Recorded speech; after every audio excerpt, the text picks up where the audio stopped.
ఇంకో ముఖ్య విషయం కూడా మీడియా ద్వారా ప్రభుత్వాన్ని అడగాలనుకుంటున్నాం. నిజంగానే మాకు అర్థం కాకే చంద్రబాబు గారిని అడుగుతున్నాం. ప్రజల సమస్యలపై పోరాటం చేస్తే ఆంక్షలన్నీ కాంగ్రెస్ పార్టీకి మాత్రమేనా? మేము రాజధాని మీద పోరాటం చేయాలనుకుంటే మమ్మల్ని హౌస్ అరెస్ట్ చేస్తారు. మేము స్టీల్ ఫ్యాక్టరీ మీద పోరాటం చేయాలనుకుంటే మా దీక్షలను భగ్నం చేస్తారు. ఆంక్షలన్నీ ఉట్టి కాంగ్రెస్ పార్టీకేనా?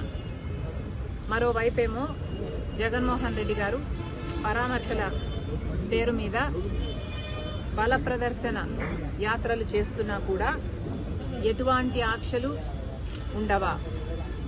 కారణం ఏమిటి? జగన్మోహన్ రెడ్డి గారు మోడీ గారి దత్తపుత్రుడు కాబట్టి ఆయనకి ఆంక్షలు ఉండవా? కాంగ్రెస్ పార్టీ ఒక్కటే ఈరోజు బీజేపీకి వ్యతిరేకంగా ధైర్యంగా నిలబడి పోరాటం చేస్తుంది కాబట్టి ఒక కాంగ్రెస్ పార్టీ మీదనే ప్రభుత్వం ఆంక్షలు విధిస్తుందా? చంద్రబాబు గారైనా పోలీస్ డిపార్ట్మెంట్ అయినా సమాధానం చెప్పాలి. ఒక కాంగ్రెస్ పార్టీ మాత్రమే ప్రజల పక్షాన పోరాటాలు చేస్తుంది కాబట్టి ఒక కాంగ్రెస్ పార్టీ మీదనే మీ ఆంక్షలన్నీనా? ఇంకోవైపు జగన్మోహన్ రెడ్డి గారు పరామర్శల పేరు మీద బల ప్రదర్శన యాత్రలు చేస్తున్నా కూడా జగన్మోహన్ రెడ్డి గారి మీద ఏ ఆంక్షలు ఎందుకు లేవు? ఒకవైపు జగన్మోహన్ రెడ్డి గారు అక్రమ పొత్తు పెట్టుకున్నారు బీజేపీతో, మోడీ గారి దత్తపుత్రుడిగా ఉన్నాడు, అందుకు ఆంక్షలు లేవా? లేకపోతే జగన్మోహన్ రెడ్డి గారి దగ్గర డబ్బులున్నాయి కాబట్టి బల ప్రదర్శన చేయడానికి జనాన్ని పోగు చేయగలడు కాబట్టి, లేదా పోలీసులను కొనుక్కోగలడు కాబట్టి జగన్మోహన్ రెడ్డి గారి మీద ఏ ఆంక్షలు లేవా? ప్రభుత్వం సమాధానం చెప్పాలి. చంద్రబాబు గారు సమాధానం చెప్పాలి. ఈరోజు నిన్న ఇద్దరు చనిపోవడం జరిగింది. మరి దానికి బాధ్యులు ఎవరు?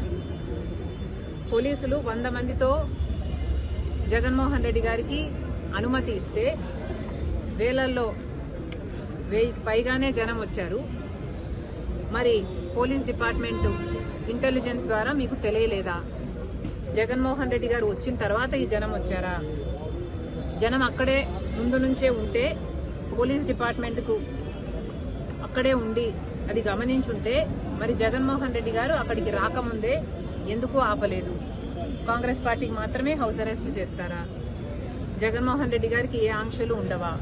బీజేపీ దత్తపుత్రుడు కాబట్టి, మోడీ గారి దత్తపుత్రుడు కాబట్టి, తెర వెనకాల పొత్తు పెట్టుకున్నాడు కాబట్టి, అక్రమ పొత్తు ఉంది కాబట్టి జగన్మోహన్ రెడ్డి గారికి ఏం చేసినా చెల్లుతుందా? ఇద్దరు ప్రాణాలు తీసినా చెల్లుతుందా? ఏం సమాధానం చెప్తారు? జగన్మోహన్ రెడ్డి గారు ఏం సమాధానం చెప్తారు? చంద్రబాబు గారు ఏం సమాధానం చెప్తారు? పోలీస్ డిపార్ట్మెంట్ ఏం సమాధానం చెప్తారు? జగన్మోహన్ రెడ్డి గారిని కూడా కాంగ్రెస్ పార్టీ సూటిగా ప్రశ్నిస్తుంది. బెట్టింగ్లో ఓడిపోయిన వాళ్ళకి విగ్రహాలు కట్టడం ఏమిటి? వాటికి ఒక పార్టీ అధినేతగా జగన్మోహన్ రెడ్డి గారు వెళ్లటం ఏమిటి? సమాజం ఎటుపోతుంది? ఎటు తీసుకువెళ్తున్నారు? ఒక నాయకుడిగా జగన్మోహన్ రెడ్డి గారు ఏం చేయాలి? ప్రజల సమస్యల మీద పోరాటం చేయాలి. చంద్రబాబు గారిని నిలదీయాలి. సూపర్ 6 ఏమైంది అని అడగాలి. రాజధాని విషయంలోనైనా, వైజాగ్ స్టీల్ విషయంలోనైనా, పోలవరం విషయంలోనైనా, స్పెషల్ స్టేటస్ విషయంలోనైనా చంద్రబాబు గారు ఇంత అన్యాయం చేస్తున్నారు. మరి ఏమైంది అని ఒక్కసారైనా అసెంబ్లీకి వెళ్లి నిలదీసే దమ్ము జగన్మోహన్ రెడ్డి గారికి లేదు. కానీ ఇలా బల ప్రదర్శనలు చేసి ప్రాణాలు తీసే